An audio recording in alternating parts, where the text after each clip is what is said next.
Hello বন্ধুরা, good morning.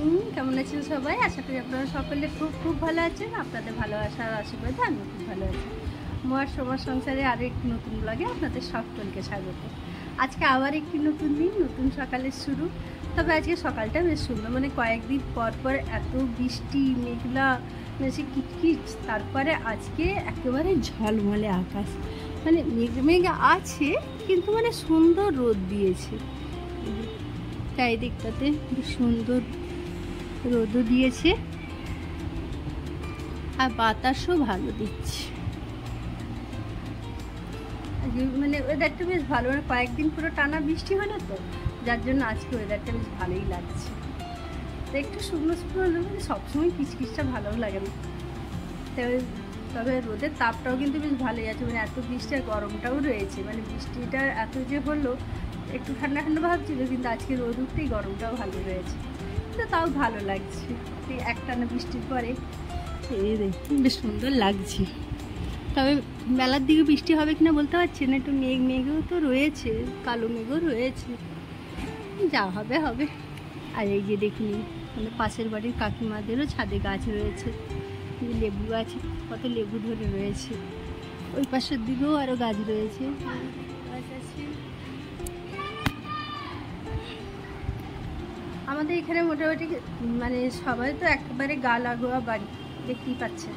তো যার জন্যই এই যে মানে যে বাড়িতে বাইরে সেরকম কারোরই জায়গা নেই, আর সবারই তো গাছ লাগানোর শখ রয়েছে। তাই ওই সবাই ছাদের মধ্যে অল্প বিস্তার সবারই ছাদে গাছ লাগানো রয়েছে, মানে শুধু আমার একার নেই, শখ নেই, এখানে সবারই মোটামুটি একটু শখ রয়েছে। এবার কারো একটু বেশি আছে, কারো একটু কম আছে, কিন্তু মোটামুটি সবারই একটু করে গাছ লাগানো রয়েছে। আর কী করবে বলুন, শখ তো সবারই হয়, আর জায়গা না থাকলে কী করা যায়। আর শহর বাজারে কিছু করারও নেই, রয়েছে আর কি, সবাই একটু করে গাছ লাগিয়ে রেখেছে। এবারে আমার কিছু হলে কাকিমাকে দেবে, কাকিমাও আমাকে লেবু দেন। তো তবে এই যে কাকিমাদের একটা জিনিসে আমাদের খুব সমস্যা হয়ে গেছে, এই যে দেখছেন ছাদে সাদা রং করে দিয়েছে, এই রংটি আমার জন্য একটু সমস্যাকর হয়ে গেছে। মানে ওনারা রংটা করেছেন হচ্ছে, বলছেন যে ছাদটা ঠান্ডা থাকবে, গরম হয়ে যায় তো ঘর, ওপরের ঘর, আর এই কাকিমা উপরে থাকেন, ওনার যারা নিচে থাকেন, তো ছাদ গরম হয়ে যায়, সেই জন্য উনি হয়েছে বলছেন সাদা রং করেছেন। এবছর তবে দেখলাম যে সাদা রং করার জন্য এত বেশি তাপ ওঠে, মানে সাদাটা পুরো রোদটা ইফেক্ট করে দেয়। আমার এই ঘরটা প্রচণ্ড গরম হয়েছে। এমনি আমার ঘরটাও এটা 3 তলার ওপরে, যথেষ্ট একটু তো গরম হয়, কিন্তু যেহেতু মানে তবু তুলনামূলক এবছর দেখলাম গরমটা আর একটু বেশি। মানে আমি সন্ধে হয়ে গেলে 6টা সাড়ে 6টা হয়ে গেল, আমি জানলাগুলো খুলতে পারতাম না, জানলাগুলো খুলবো না, পুরো একবারে ছাদের তাপটা আসতে থাকে, প্রচণ্ড মানে তাপটা রিফ্লেক্ট করে পুরো দেওয়ালগুলো, এমনকি আমার মেঝেগুলো কোনো দিন গরম হতো না। এবছর দেখলাম আমার বাড়ির মেঝেগুলো পর্যন্ত গরম হয়ে গেছে, মানে ঘরটা আমার প্রচুরই গরম হচ্ছে, কিন্তু কিছু বলার তো নেই, মানে পাশের বাড়ি, কিছু করার নেই, মেনে তো নিতেই হবে। এবার আমার অসুবিধার জন্য কি আর ওনারা করবেন না, কোনো একটু করবেন, আর কিছু করার নেই, পাশাপাশি থাকতে গেলে একটু মেনে নিতেই হবে। তবে আমার এখন মোটামুটি সব কাজ হয়ে গেছে। এবারে হচ্ছে এখানে কতগুলি জামা কাপড় রয়েছে, এই জামা কাপড়গুলি পাট করতে হবে। আর আমাকে এই জামা কাপড়ের পাট করা কাজটা খুব বিরক্ত লাগে, কিন্তু কিছু করার করতে হবে, পরে করবো। তো আজকে তো শনিবার নিরামিষ আছে, আজকে ডাল পুরি করবো, বললো ভাত খাবো না, ডাল পুরি করো। তো চলুন ছোলার ডালটা ভিজিয়ে দিই, রান্নাঘরে যাই।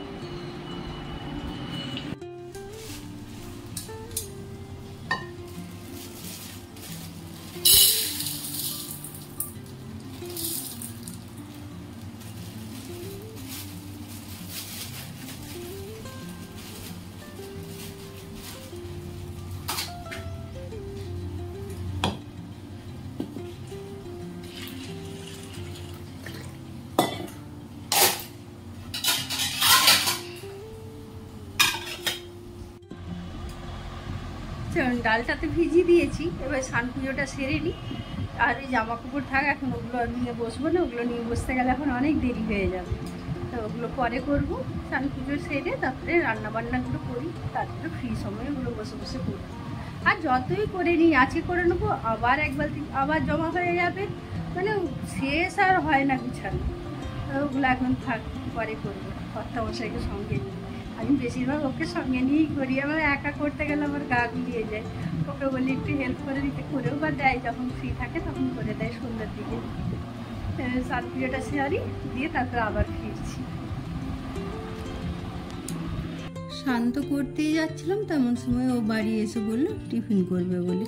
আসলে প্রত্যেক দিন বাইরে টিফিন করে নিল, এই শনিবার দিনটা যেহেতু নিরামিষ থাকে, বাইরে একটু টিফিন করার অসুবিধে হয়ে যায়, তাই ওকে বাড়িতেই আসতে টিফিন করতে। আর অন্যান্য দিন চিড়ে টিড়ে ভিজিয়ে রাখি, আজকে আর সেটাও ভেজানো হয়নি, তাই আর কি আর করবো। তো দেখলাম বাড়িতে একটু বাঁধাকপি রয়েছে, তো সামান্য একটু আলু আর আদা দিয়ে বাঁধাকপিকে পেঁয়াজের মতো বড় ভিজিয়ে দিলাম, ওর আমার দুজনেরই হয়ে যাবে। তো ওকেও গরম গরম ভেজে দিয়ে দিলাম, আর আমি আমার রেখে দিলাম, একেবারে স্নান করে এসেই খাবো। স্নান পুজো টুজো তো হয়ে গেছে, টিফিন করাও হয়ে গেছে, এবারে রান্না করব। রান্নাঘরে যাই, রান্নাটা করব। তো রান্না আজকে যেহেতু নিরামিষ হবে আর ডাল পুরি হবে, তো ডালটা তো ভিজিয়ে রেখেছিলাম, তো টিফিন করার সময় আমি ডালটাকে সেদ্ধ করতেও দিয়ে দিয়েছিলাম। এই যে আমার ডালটা সেদ্ধ হয়ে গেছে, নুন হলুদ দিয়ে সেদ্ধ করে নিয়েছি। এখন এটা যেটা এক্সট্রা জলটা আছে ওটা ঝরতে রেখে দিয়েছি। ঝটপট করে রান্নাটা সেরে নিই, বেলা হয়ে যাচ্ছে। এবারে ডাল পুরিটার জন্য একটা শুকনো মশলা রেডি করে নেবো। এই যে গোটা ধনে, গোটা জিরে আর হচ্ছে শুকনো লঙ্কা, এটা আমি আমার পরিমাণ মতো দিচ্ছি। তো অবশ্যই যে যার টেস্ট অনুপাতেই দেওয়া হবে। এটাকে একটু শুকনো করে ভেজে রেখে দেবো, গুঁড়ো করে নেবো।